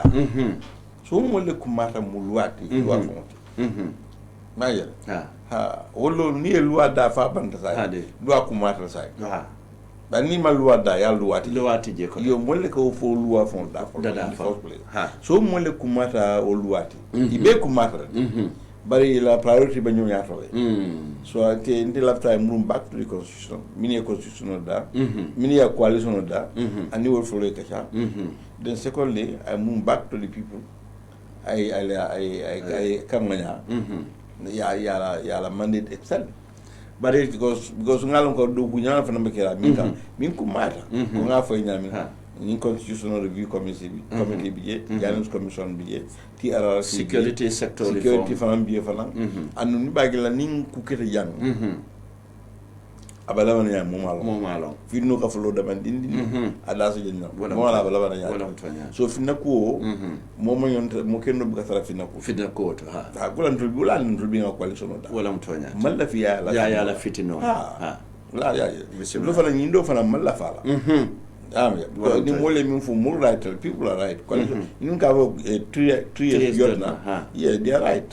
pour ka hakilo bulane ni ka hakilo bulane bari mara so pour ka violence ni ake itoli laftalo imalla falo kurumo be den no be shari banko ka bimbe dablo ko kono yeddi mbamala fe ne di mbamala jamal bo fala mo mala so mala ko to so baatem nyaton kolti molle babala nyaton go nyaton ko fo yamar la kendol soto di ma yamar la kendol soto ibula ko lon kono o kre ya fal ko akata mo yawon la so ngay fi tabul go debula ko okay baro fana après yamar la ngindo yamar la bango kan fala do kamal la fi ko ndega telephone nga try ma so no ga call ko rek ibuka call andu bire jindindiro be ke hawado wada kala fu nako daw wala ba nginda so nginde biye ngenda kala wala nya ni e fitno ma jang ni ko tuye jona ni ama igenta min kala letro sa fe ya sa ma baroya ila filimbe ya be sa fe ya sa ma baroya kana manja demonstration because kunu la sirne min yalon ko man tre yitu asake to lo fango min yalon ko be la frem barole telefona e da bulaje pour ka hadimba malaka fo kable mo da nyindo wol fanam be se keno de he o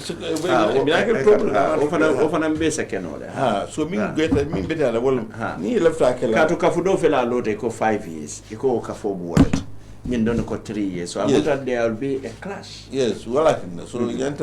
ingenta little safalo to the president elected the president yela grievance will be forward I reply bari fanan ni nata jibe promise min be keta ko do ko min be kere bi misale fe ni tata banjul ferry terminal oto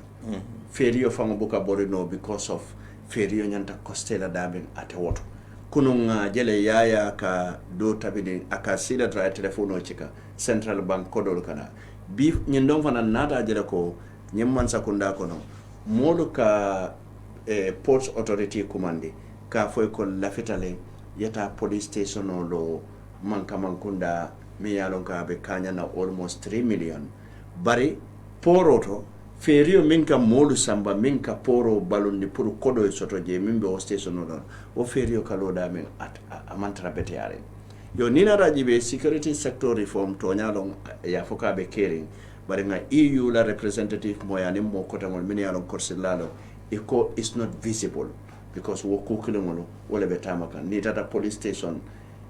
hani yata ila mole boyteka bari jama ni man kodo bondi nin do mana ila bolo e buka soto no walla se fa tanya to senko mo so nyini be mu kulete me yalon ko akata jiklate andun 3 years jotna fana nata coalition modu fanan tumi ko alfana e constitutional de tinga bare nim baro ko constitutional le amako e momo militaire fana nata foko momo ko be constitutional tinyala it will be crossland bare sa it will constitutional ko 5 years e mar referendum okay alda mal sita hotel o kono al ko 3 years wala alfana e constitutional tinyala because ndolma tiyam dalo marke because opposition ma ibu kanye jam wala mina ni ibu kanye ila sembo e ko talan ayele okay ndolum fanga constitution ndolum famba coalition Dakar ndolum fanga ngele foresight nga sutro ka fuko ni mo ki tumando bada to sonna jila amako malo ali alon ne de ngolo ne ko gambia ngolo ka balani iba balana fele ndifa wala nan ko kana UDP to long o fana ndar yo dinge ba because atem majority party they have following yes so ni etol to mon ni balanda ke bun ya ko la ko yalla le so nan tol din to ben la ya so yer ki xana babin to ko ya an tol civilian sa ba so yer mo woro sa ni ngo so yer ta min ñaato ngasi ni tay ndol ma sembo ni ko bo won la yef so yer ko la ala butel ha wala to wala si non te ko sa ya li nga pari da mi ya no ka bita wala si la khalifa sallallahu alaihi da wala ngata mo so da mo folo so ade bi la khalifa sallallahu PDP ndo ko yale de ko mo folo so kabrinde o fayengu halifa mo mal la fiya ko nem la completely halifa man kan fa folum ko be ko mo folo so ko ani ngon ngara UDP da mi am ko okay bismillah ngira mi yende mi ngedo ya fa nyami to avoid problem baro ngende coalition o invite la ni esa ni ka ta ay referendum call okay molita e karte fay ka be ka banko faransa endorsement sa wol bes ken mole ani mi famba kala 13 jorna e litro sa fi baroy amman jere funti banda because mo kuno bi yele faran ngoy min mata min mol bala mi banko xanne min bala fi fitno dam malé ibe wodoro na duwa so e bagela yin 13 jorna iba bulala wolle kono misal ni flem malano bismillah sa imbe telefono yalla la binte mela telefono to bayrin suwo kuta wato fadan tata ngamira binna cikaro be siala dami wala mo gambiati diaspora bi dadol tala bake so gambia mbe wala tala bake okay bimbe dan na sule jang be telefono na siata atatambila wora wala la bayrin suwo kuta yo wo fama siata le 6399130 6399130 bato commande la folo na taga wota assalamu alaikum allo pamoro kono ay fi bang wona buña kan ba naka la fo forcer pour que do bang ko jam molde tala fana bare tumu su bare yamfu na fi bang ko kono kayro kono fay bi su dana ay ta ko so ko contest ay ji ay ta bismillah baraka baki baraka thank you mbadu ngani do fananta assalamu alaikum maaleykum salam do ke moy akin hin jabi fa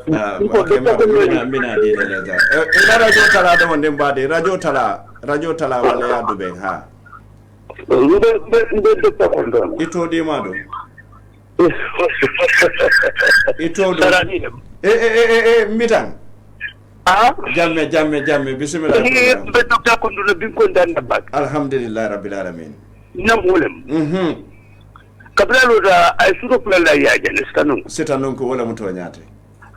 pa sarani ba ko do na bagal ko mo be da bak bismillah mo kende wallahi mba ko do na alama nasro sima bani jadi kende ya bala bismillah la ila mo hormo baraka amma ban ko so tay wala amin ko penya ko do ni paki abe moy kana baraka sarani jamela be konton kan mbatu ila radio tala do wonde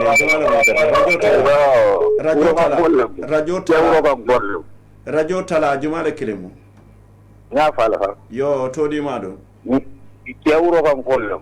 ito dum ki awro ka ito dum ndemo aliou camara ya ki awro ka be ki annete ani mbe ko mo janne yo bismillah programme oto yo pa bi be kon don na ko ina la ba wuro kon ko la ko la ba ni nya bi wala ba bismillah kuma kan men fota biten hade wol be mu kitabu kulol le Allahu akbar bolom mandiyamu ani di ala wallahi bolom mandiyamu ani di ala ala diyamo be tarana rende be dula dan tan fala ji yalon hade wala mdula jumalti ako itulu molu le sita ye ko ale so dada ha sangi saba wolon na men sita se ko ale so dada ngel be do banku ni la ko intol nyanta dambe mara ila haklola ani la londola ani la gerola yo sai ni d'accord to la sangi sa bre to lo mon men be sin ko yalon ne ko comme molu men sita jannu ya jamena la mol mu be wala jawrana la mol mu be wala tondi tubabol be janta mo men sangi lulu le be ceri wala mo filang ha ay ni ay damen to foje ten kay tan ko molu men yo tili sangi sabo dada itri eso sangi lulu lonne ya lonne foka ban ha par kule na tandin na ko faro men be kerim banko kan kujo men be kerim banko kan balu bali men be kerim banko kan wole dem bulala ni sangi sabola wala mtonyati fotri eso ni fu men fana be tri eso no ma for fana ma wolomba yo jemu fennete ni ko ale so na damma sita bibila la ya akata ko tri ito be d'accord sangi lulo la o man ko bande kabiri tol d'accord ta sangi sabola te moment ni findira ba ko mo kan ya tan ban ko den ka fala ko kala mo lungol luli ila kuna na mo fonta ko ila radio ji kabiri be jang fo mu tay ta to abu fo ina da wala mtonya lungol lulu ndeke la moy le ya tonya bari ñin kuma kan nga moy bakela dum be sirin ka la moy man la fi jëm la man do mo ken ka la moy dron adama mo kende faye ko ni coalition sita ka jate bi benda sangi luloto woto hani sa wato be gele finti banko mulu ya fon banko mo be e finti banko mulu kan comme ka be tol de ko sala finti banko mulu kan ne banko mulu fana ya mute fi bismillah ya baraka ba ken bade pa modu bolobe ñin tri ci mo man ko bolo tebulu ibe toñe rol la ya toña da fu adum e kanyi militaire la diamo men be fata ngade la moy wallahi ngala moy bismillah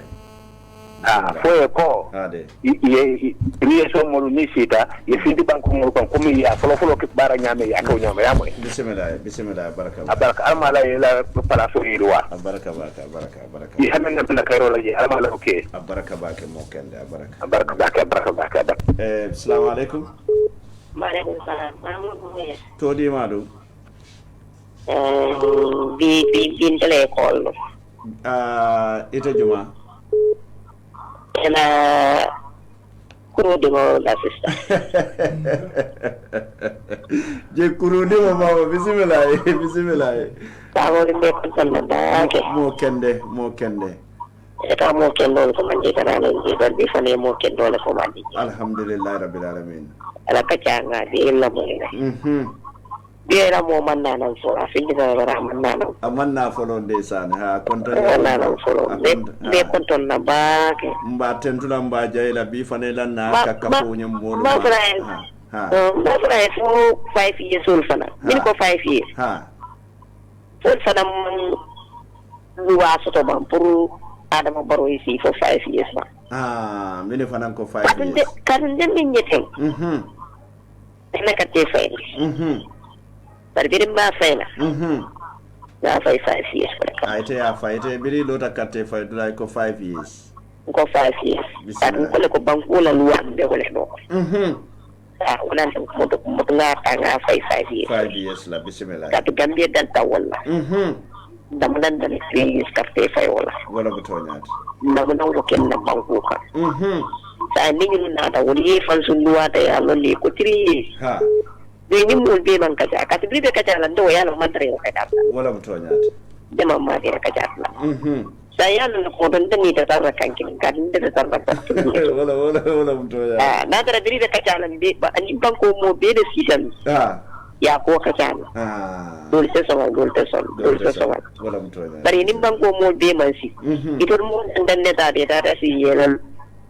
tiri years ota ya muta bismillah wodo man don ni alon ko mamma gira kacalan wodo nder jate na 3 years o kono altel be 5 years le those 5 years baraka bake ba ande konton na bake pa mo bim ko tantera mo la ko bake alhamdulillah baraka okay baraka balu joje ko tabe jere ban joje di balu ko tabe jere bismillah inshallah rabbi baraka okay baraka mo be konton baraka kontita diaspora bare badunata jang assalamu alaikum mo kelem wa alaikum salam wa rahmatullahi wa barakatuh yo todi ma dum bade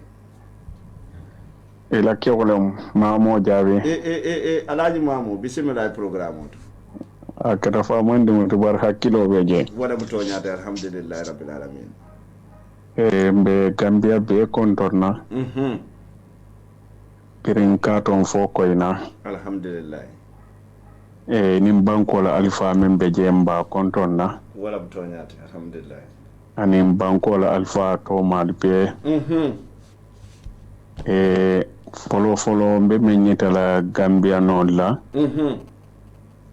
Gambia ntelle tam e ko menemenol bebe nyo sabala yorondari fengola e be ka samba dinka kilenne wala konon ndeysaan ya lon banku dada nte tuno la mabori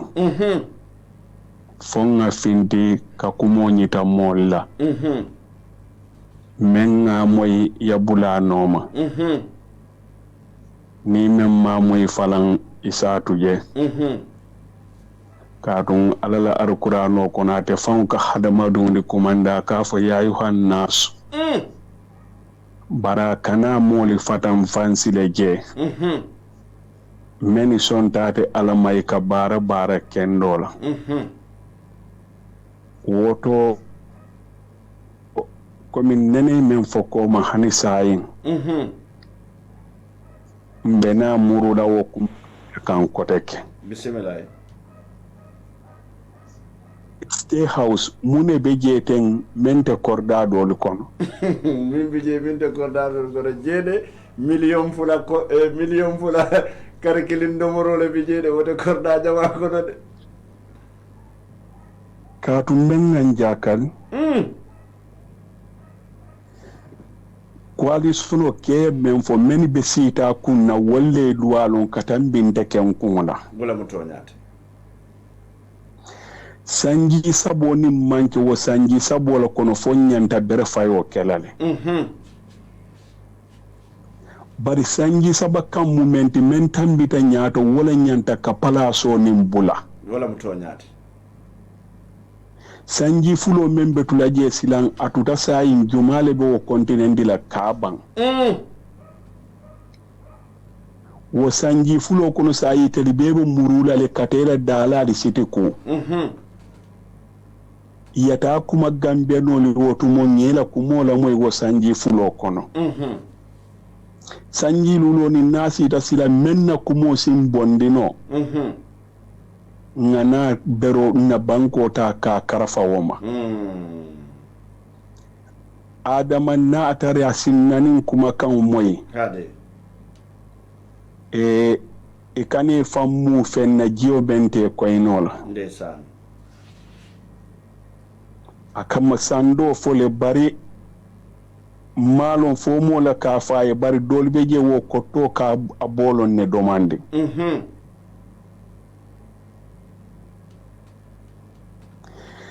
aya wakile ay Gambia noli kumandini sanji sabo sita ay banko dila bismillah men tuta ay balwo to asike wala jamfata dina nin sanji lu fulato men tuta je yato nyafo Gambia noli bembe sonta men na niyaje mbeyo forceto campagne ke mbeyo forceto godi bondol ke kaje ko banko di woni be fa ka nyame banko be tinya ka nyama si bonyame wala yambula wokela bismillah woto aya fere ke Gambia mu ji sumaleti ni men koy ba gandindi le teta gandindi nola de wala mu toñaati mo kende woto aya fan kun sumayande aya ala dimba yal kun sumayande aya banko say mbeya bula ninga banko di men mbeya bulo no parce que demalo mune be stay house mente ko dadol ko no yente ken jakal bismillah baraka ba parce que follow fan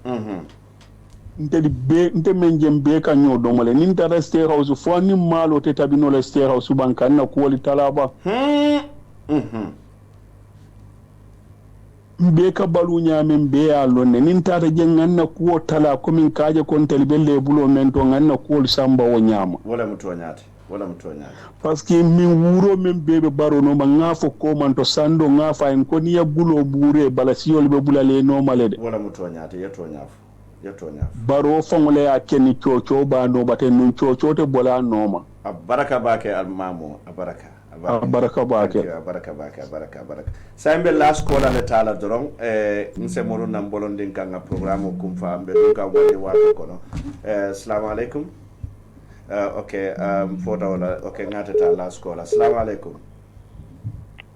allo okay photo fana na nyindom assalamu alaikum wa alaikum assalam fa Amadou Boda inin bara ba ke todi ila radio tala do ndi todi madu lamin bajinka kombo pira bismillah bajinka programme nde bolon nim kon don baage abe moy kan alhamdulillah akira nimi sotum for the advice on the state house bayri bolon ni nyol dolu bi la tarabali state house o banko ni to rabale wala mutoñaati bayri kapire ni hakile ma sindi yalon ko opposition on limman ka nyolante ya janno bon la no ja woda mamu hakile ni malte pour ka tandi ko to jarta katara baro bala pour ka advice wala mutoñaati baro to nyulla advice sala de bayre alon ko nay ko lesonol advice ta de lon carte fawol wala tin nabe balanko to pour ka jinin tri yeso ndol na nyim banko round baro yalla na talo dinde bulo kono na tal tallu wallahi ay na tal tallu di Umar Bala Faraba akonte fulano piran because of na député la banda baran sa illa hedo tandira coalition on ada for 3 years pour sala na talo to man na biya bala na 3 years kula aja kalo warta de 3 years mamma ci soto de e man bere soto de ta ko kidi geso bar tango be timmala wala mutoñaati banko di ya nyanto ngawole nyene ngawol baraka bake ala baraka mo kende butum badi ngol wala ko tan na last call ati ngalon ko nyin tembo to bi nga diaspora ko do jamfale bari wato man sia anda ko mala bake pour wato min fana be diaspora ka no mune bo gambian ko na miroti wobe ko mala bake bismillah doctor mbe nsemuru na watu min tutaja mansia ngalo ye molla kuma kamol ngale ni lafta doro jabi le lafta kumandilla la doro kam bismillah e kuma be fa asiata e min be fa asiata ko diama flo man la flo men ko kumandilla folo e min folo e kumandiro ke atay min fo wala nyente ko 5 years so bare ni nata jibe ni ko constitutional constitutional so ala kuma follow ta ni hakilo bota wala ba ta da ya mammi understand ko sorry for that ataka nganta ngilon na ko constitutional fellare nyimbi ka mo keno mota ta baro kel no president ata jawra bon lan no ata ko kuno la loi bu ko lo mi alon ko ka reference ka jibe ning mo fla dun ngot ibe bon la ngot ñaan asafitale bar mo la asafi so ngalo ngaji karel ko hanu ñane bo president mo bon karela kabri ngalota kabri ngamela karifa hade bo this time naje en soxita ngayne plan wolom coalition lo just for the purpose of removing the president na bondiye na plain field nga level ndi players ko le na la alo wala kam alo ta wala kam amman na lo nyin kam maka fo moy fam profit je on don fam ballo kan ay lo njele ko ni nga mo sindi je amire nya ma ba fa integre so malle fo la je wala na okay ba sai ning adam ba wala ta sila je ako dalilu be mulu mi ala la ta sila je belle moy la wo dalilu la na reasonable ta fe afa okay kon ni na ma reasonable fe afa ko ji okay bara manjara sonko la manjara fitno la amanjara wala sonko ni fitno la di bon ali fe ani kar bu ba manjara be la video moy jigandi bon e kata nyaadi le video moy be ka maja ba mo do friday result e to la ba lo ko jigalo be do tari to ta je de mala fe so la bara do ko ni la ko fole bi ta ja din ko fi bari holu jig bismillah ay do la salin keje 5 years mi ka futeni wonti dalilo ni man na together ntay mbonla no wala mtonya the idea is for na together nga time set time limit na time frame nga set zina bonno so ni woke nga bonni woto e coalition na fa sa ya jele ko ya jele itul ba sirin fo gala fo basse fo la be jan ngambe ne itul ba ro no nani itano la coalition lota so yendo coalition ko yenta respect la yente bunya la coalition fa lota min kamma banku ni kendo la lo dul man la je ko yinna mana ye place yin la mana to yin la ila fi le bangol ay ta nyaato so la kon dulu na je nat je wal kam wala man fi na soto je bare ni nal benta ko dawla lo won ni agreement o sign fa banta then you should comply with that yanta respect la so na si do baro yan na la explanation di bien na to continue la ayen do le lo fra molé wala mto fra ma kil ma wala mtonya docteur 5 years back 5 years flanya maro wo mi fo di ka de wala ko ngabe da one by one mi tam na jabi wala but not necessarily fa ye jenu be jabi but it la point nyanda mi fo la ko mata ba ke yin 2 years ni 5 years do ko ata muso do fana commando ke min ko bidate tata carte fayola ate sangilu fa ate ta decide no ate ta decide la ko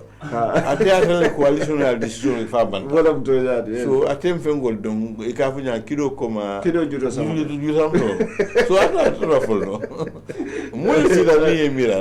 ba mo dama le fana kanye fon to na 5 years le but min ha bare itul madda itul madda so min ya da wala rasul because ngalon ko ni mota min na ci ta fa meta je abonno sa ke mul ko leat andu nal ko sanji lulu fanan dolta son ni nga sanji lulu di fanan ente coalition de formula ate formula ani coalition man fo wo ma si bol te ñun min ko damte ni do borla la bida kasa to non da fa wonta tan la wala so reji ba sir je di am la ku le form ta wala mtonya so ngento buña ngento hormala bismillah wala mtonya ma fa kan ko moy ngento hormala go na ran wo coalition nin dol man succeed ni al nit la ya to be ngenta fala coalition min be ada be fala bismillah baraka bake docteur radio do ko mo wato to nyin tembo to mini ben jibe kan television ta tata fo wili kilin keme woro wala mi yalon ko wol ben jibe kan active dunia karo bera Angleterre America Africa dawoda wol tata fo wili kilin keme woro wala yo mon min fana be la moy kan radio to Gambia ko no mo Gambia bebe la moy kan saying docteur la fale minute kilinta c'est la kuma la bon fo min programme ko non kunya folo bare mbine murunde la nan janne ko tan eta mun si nyoleti e l'hôpital no ni radio man radiam fare nyola clinique do bare binna kacha besta political kam ban ni na radio be murunde la nan jam ko tan ne sa jamale bi je mi alon ka kamma bare coming item medical doctor te ngalon ko sa do bi je they are preventable bare muna na mbuka prevent jama ba bi je malong so mbe sambala nan lonkile wobe kala pure health leti kakata wala bar bi programme to leftale se medite kilinta ila kuma la bon mo de okay kuma kilimbo fa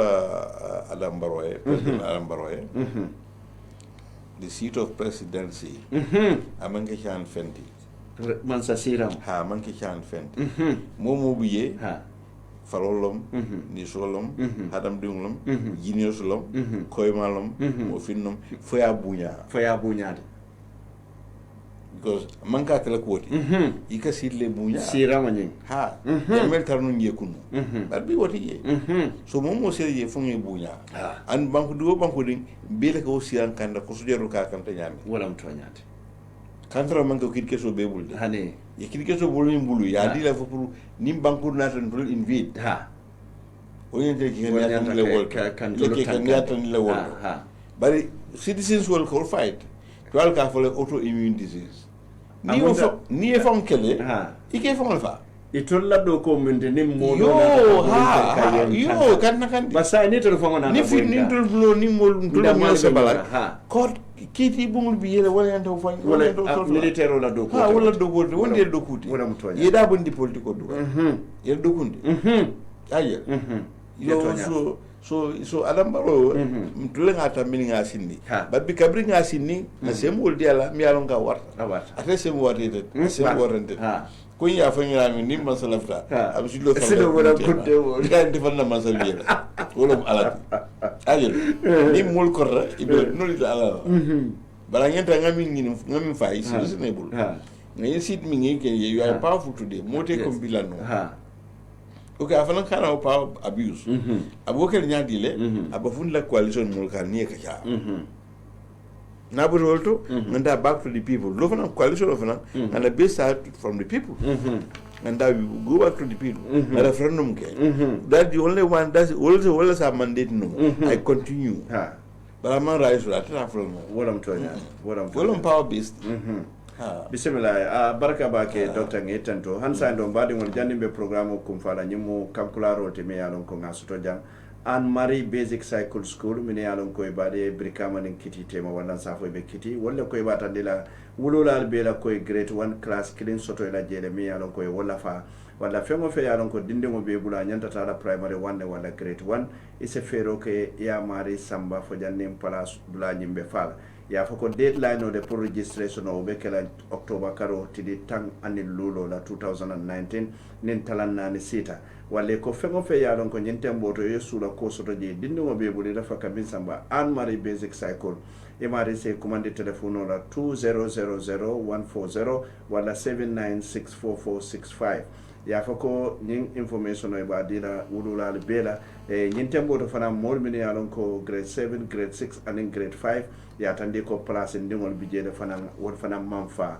hansa nan la dimba na dindingol babulu me ya ko nyanta la grade 7 grade 6 wala grade 5 al se fero ke fana ali samba Anne Marie Basic Cycles bade ngol jenda mo kebaro te be alaje ansumana sise fana ba kontona jarume photo studio ate don nadafta netalo sifa o sifa la afede police station o nyati wala ala fanna do fele e Mbalid Johnson oto anen do fanam felare busumbala sate kono wanda ngay tentu ngay jayi bolondi e docteur mbe tentu la mbe jayi la ñi ñew wato ka tarebe sino d'accord bara fele bi ye samana ngay sindi jang ko talam tam fela sita abe mo banku do ko bismillah ya be mo banku do ko timbe hako dalla wala bare fana ngalo ninga gauge ila kuma kanwolo they are very positive kato ko mbe ajibe kanyane ni atra mo kemelo mo tan seyni kononto be yatandile ko bi minfo akete londo kutolete andum fana ya appreciate le so mbe tentula mbe jayda doctor you're welcome baraka. Thank you very much. I'm very happy to participate. Bismillah. We will bring you again. We'll be purely health matters.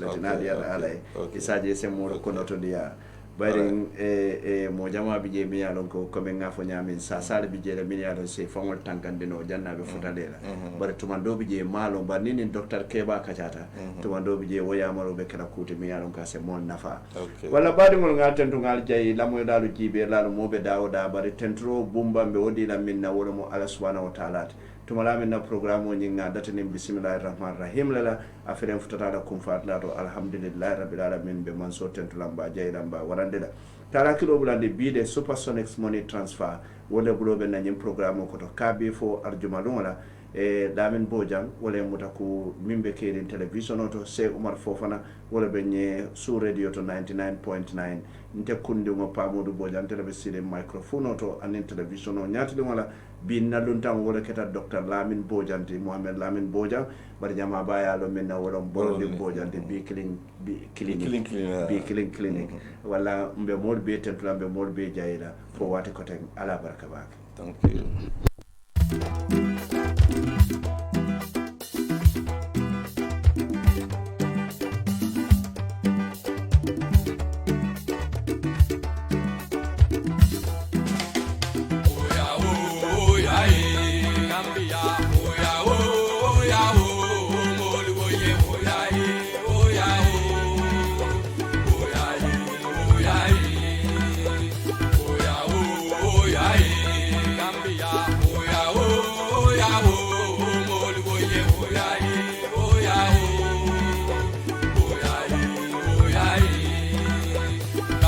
Nolo alena banco dugu Tolla alfalo kangol bentale moli woin tolla molo alena kelente Gambia oya oya oya oya Gambia oya oya moli woye oya oya oya Gambia nolo alena banco dugu alfalo kangol bentale moli woin tolla molo alena kelente Gambia oya oya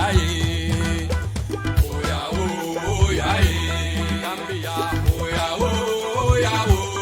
moli woye oya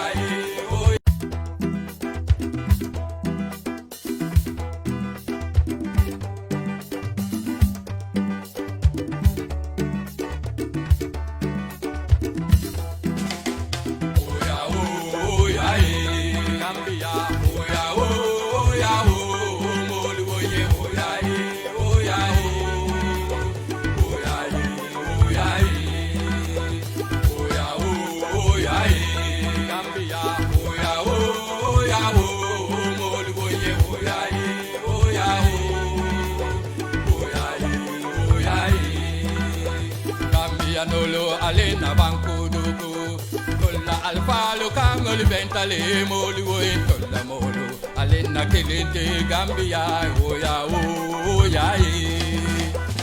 oya oya Gambia oya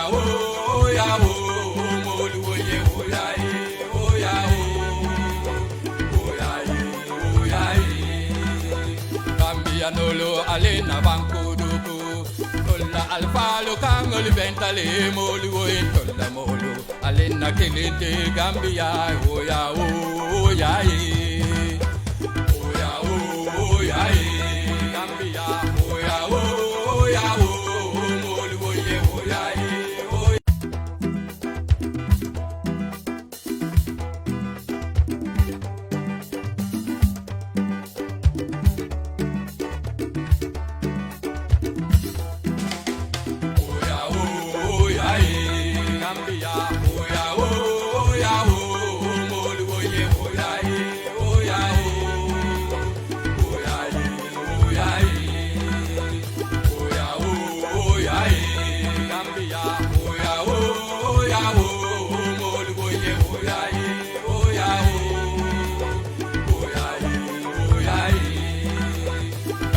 Nolo alena banco dugu Tolla alfalo kangol bentale moli woin tolla molo alena kelente Gambia oya oya oya oya Gambia oya oya moli woye oya oya oya oya Gambia nolo alena banco dugu alfalo kangol bentale moli woin tolla molo alena kelente Gambia oya oya